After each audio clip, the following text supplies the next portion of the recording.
బీజేపీలకు dive కొట్టాలి, మోడీ దగ్గర పోయి కాళ్ళ దగ్గర కూర్చోవాలన్నదే రేవంత్ రెడ్డి యొక్క ఎత్తుగడ. ఇది పార్లమెంట్ తర్వాత జరుగుతుంది, పార్లమెంట్ తర్వాత ఇదే జరుగుతుంది, మీరు యాద పెట్టుకోండి. ఎందుకంటే ఇప్పటికి నేను 10 సార్లు అన్నా ఈ మాట, రేవంత్ నువ్వు చెప్పు అన్నా చెప్తలేడు, ఎక్కడ కమిట్ అయితలేడు. దబ్బన కమిట్ అయితే మళ్ళీ ఎక్కడ దొరకబట్టుకుంటారు అని కమిట్ అయితలేడు. మల్కాజ్గిరి రమ్మంటే కమిట్ కాడు. రేవంత్ నువ్వు ఉంటావా కాంగ్రెస్లో బీజేపీలో పోతావా అంటే కమిట్ కాడు.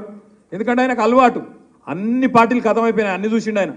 మొదలు చాలు చేసిండు, బీజేపీలోకి వెళ్ళి షురువు అయింది ఆయనది, ఏబీవీపీలు ఉండే ఆంచెల్లి టీఆర్ఎస్లోకి వచ్చిండు, టీఆర్ఎస్లోకి వెళ్ళి టీడీపీలోకి పోయిండు, టీడీపీలోకి వెళ్ళి కాంగ్రెస్లోకి పోయిండు, కాంగ్రెస్లోకి వెళ్ళి మళ్ళీ రేపు కంపల్సరీ బీజేపీలకు మళ్ళీ మాతృ సంస్థలకే రేవంత్ రెడ్డి పోతాడు.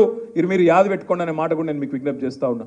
ఎందుకంటే పచ్చి అవకాశవాది తప్ప ఆయనకు ఇంకొక ఎజెండా లేదు, మన్ను లేదు.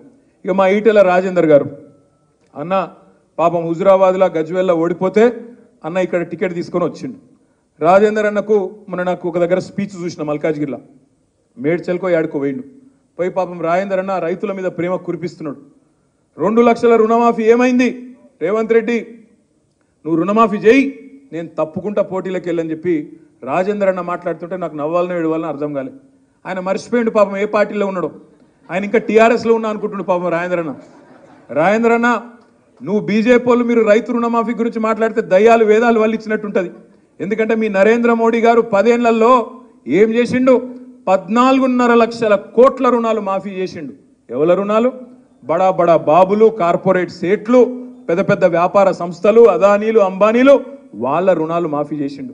గసొంటి పార్టీలో కూర్చొని నువ్వు రుణమాఫీ గురించి, రైతు రుణమాఫీ గురించి మాట్లాడితే చాలా చండాలంగా, చాలా దరిద్రంగా ఉంటుంది. రాజేందర్ అన్న నేను ఒకటే అంటా ఉన్నా ఈటెల రాజేందర్ గారిని, నువ్వు దమ్ముంటే ధైర్యం ఉంటే 10 ఏళ్లలో నరేంద్ర మోడీ అన్నట్టు ఆయన ప్రభుత్వం ఏమి చేసింది కంటోన్మెంట్కు, ఏమి చేసింది మల్కాజ్గిరి పార్లమెంటుకు చెప్పి ఓటు అడుగు అనే మాట బీజేపీ నాయకుడు నేను అడుగుతా ఉన్నా.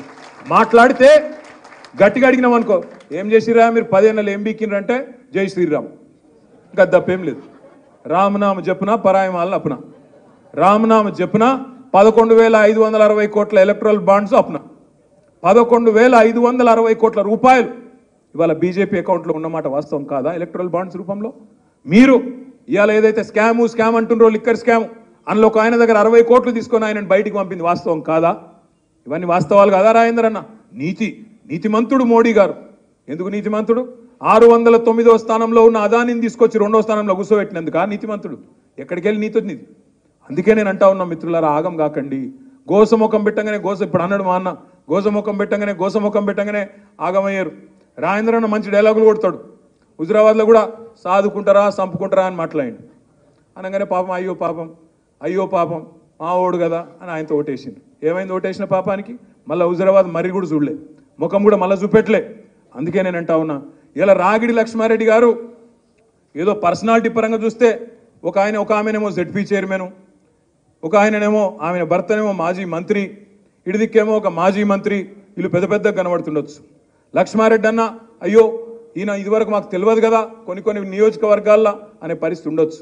కానీ నేను మిమ్మల్ని కోరేది ఒకటే, సీనియారిటీ కంటే సిన్సియారిటీ ముఖ్యం. అది తప్పకుండా రాగిడి లక్ష్మారెడ్డి గారిలో ఉంది. వాళ్ళిద్దరూ ఇవాళ అక్కడ పోటీ చేస్తున్న ఇద్దరు కూడా కేసీఆర్ గారి దగ్గర పదవులు పొంది కేసీఆర్ గారికి వెన్నుపోటు పొడిచి అక్కడ నిలబడ్డ నాయకులు అవతల దిక్కున్నారు. మరి అట్లాంటి వాళ్ళు కావాలన్నా, సిన్సియర్గా కష్టకాలంలో కూడా కేసీఆర్తో నడుస్తున్న లక్ష్మారెడ్డి గారు కావాలన్నా ఆలోచించవలసిన బాధ్యత మన మీద ఉన్నది. ఇలా నిల్చున్నది లక్ష్మారెడ్డి గారు కాదు, నిల్చున్నది కేసీఆర్, నిల్చున్నది ఒక గులాబీ సైనికుడు. మనందరం కూడా నిలబడ్డం అనుకుని కొట్టాడాలి తప్ప ఒక లక్ష్మారెడ్డి అన్న నిల్చున్నాడు మాకేంది అన్నట్టుగా పట్టిలేనితనంతో వ్యవహారం చేస్తే కాదు.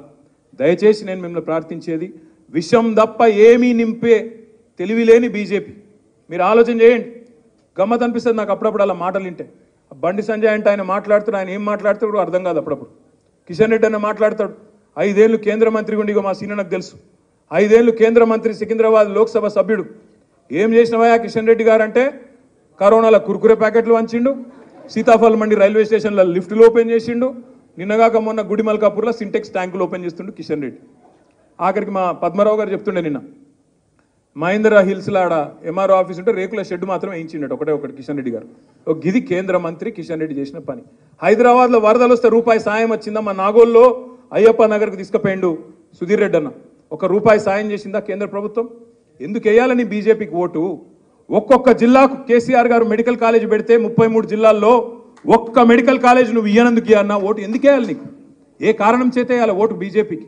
ఒక్క పని చేసినావా నువ్వు తెలంగాణకు? 5 మండలాలు గుంజుకపోయినందుక ఖమ్మంలో ఎందుకు వేయాలి ఓటు? ఒక పని చెప్పు, నువ్వు ఏం చేసినావో చెప్పు. మల్కాజ్గిరికి ఏం చేసినావు, తెలంగాణకి ఏం చేసినావు, ఇక్కడ ఉండే దళితులకు ఏం చేసినావు, గిరిజనులకు ఏం చేసినావు, బలహీన వర్గాలకు ఏం చేసినావు, ఎవరికి ఏం చేసినావో చెప్పమంటే చెప్పే పరిస్థితి లేదు. మొన్నటిదాకా కాంగ్రెస్లు దొంగ ప్రచారం చేసిండ్రు. ఏమన్నారు?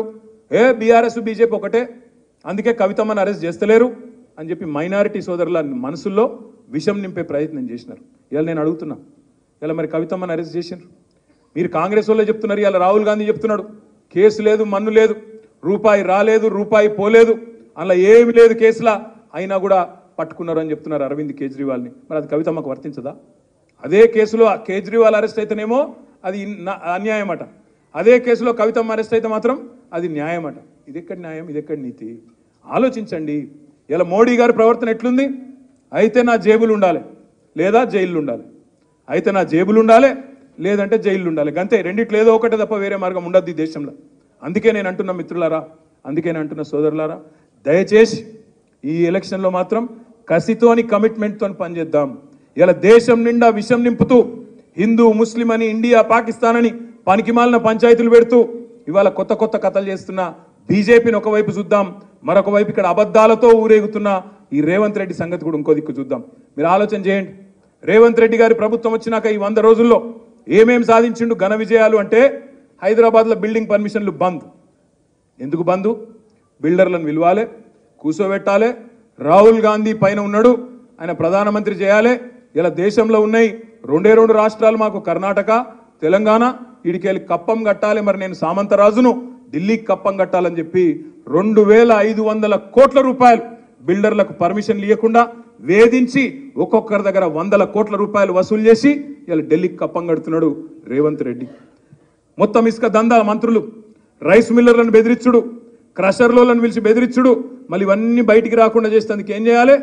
6 గ్యారంటీలు పక్కకు పోయినాయి, ఇప్పుడు 6 గారడీలు మోపోయినాయి. 6 గారడీలు అంటే ఏంటి?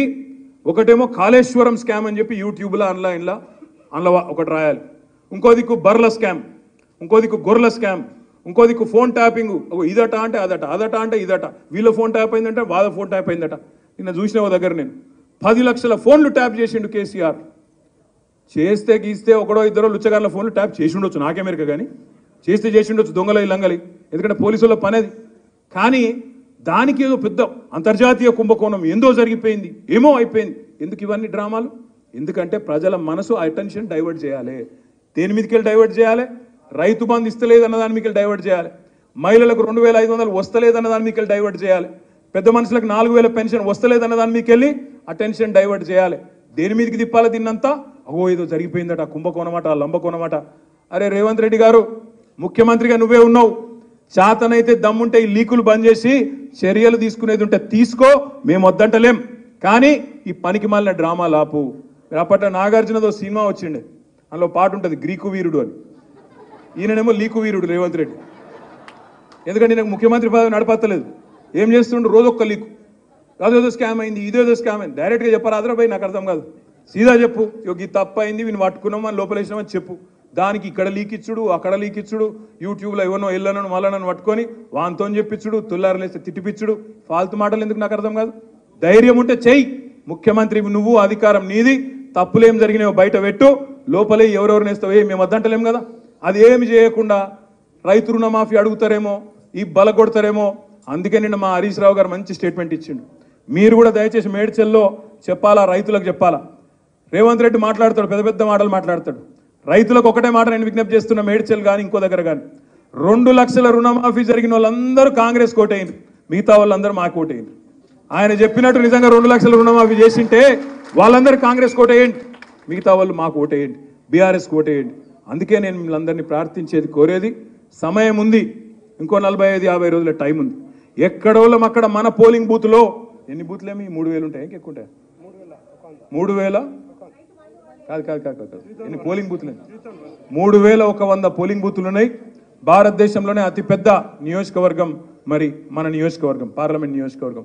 ఇది గెలవాలంటే తప్పకుండా ఏ బూత్ కా బూత్లోనే మీరే కథానాయకులు కావాలి, మీరే కదలాలి.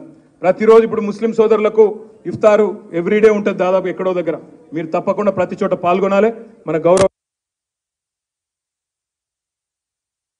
ప్రతిరోజు మన సోదరులను కలవాలని చెప్పి కూడా నా విజ్ఞప్తి. అదే మాదిరిగా మన కార్యకర్తలు నాయకులతో వార్డుల వారీగా డివిజన్ల వారీగా ప్రచార కార్యక్రమాన్ని తీసుకొని పోవాలి. కంటోన్మెంట్లో ఇలా మనకు ఎమ్మెల్యే గారు దురదృష్టవశాత్తు చనిపోయినారు, కానీ అక్కడ కూడా మనకు చాకులు లాంటి నాయకులు ఉన్నారు. మనకు లాస్యనందిత కుటుంబం ఉంది, తమ్ముడు మన్నె క్రిషాంక్ ఉన్నాడు, తమ్ముడు గజ్జల నాగేష్ ఉన్నారు, ఇంకా మా ఇతర సోదరులు బోర్డు మెంబర్లు ఉన్నారు, మహేష్ రెడ్డి గారు, ఇంకా పాండు యాదవ్ గారు, లోక్నాథం గారు, ఇంకా చాలా మంది సోదరులు ఉన్నారు. అందరూ కూడా కంటోన్మెంట్ బోర్డు మెంబర్లు అందరూ ఉన్నారు. వారందరితో